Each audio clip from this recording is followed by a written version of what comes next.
Hey there, Trevor here. And in this video, I'm going to show you how to delete messages for everyone on your iPhone. Now, if you want to delete that message not only for yourself, but also for the other person so they won't be able to see it, I'll walk you through exactly how that works and also some caveats on why it might not be available to you.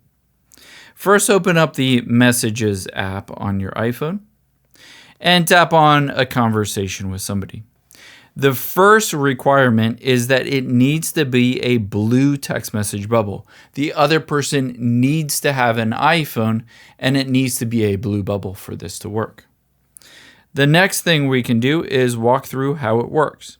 So if I send, for instance, hi here, I can always delete it for both sides by pressing and holding on that message that I just sent and tapping on undo send. By tapping on undo send, it will delete that message not only for myself, but also for the other person. However, it will notify the other person and it will say that you unsent a message. Now, if you don't see that undo send button, it's because there's an expiration date to be able to do this. You only have 2 minutes from sending that text to undo it. So you can see some of these older messages. If I press and hold, there's no option to undo send.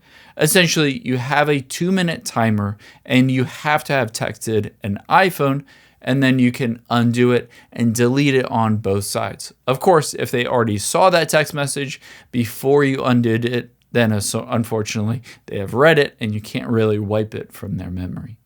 I hope this helps. If you enjoyed this video, check out the video over to my right. I think you'll really like that one too. Thanks, guys.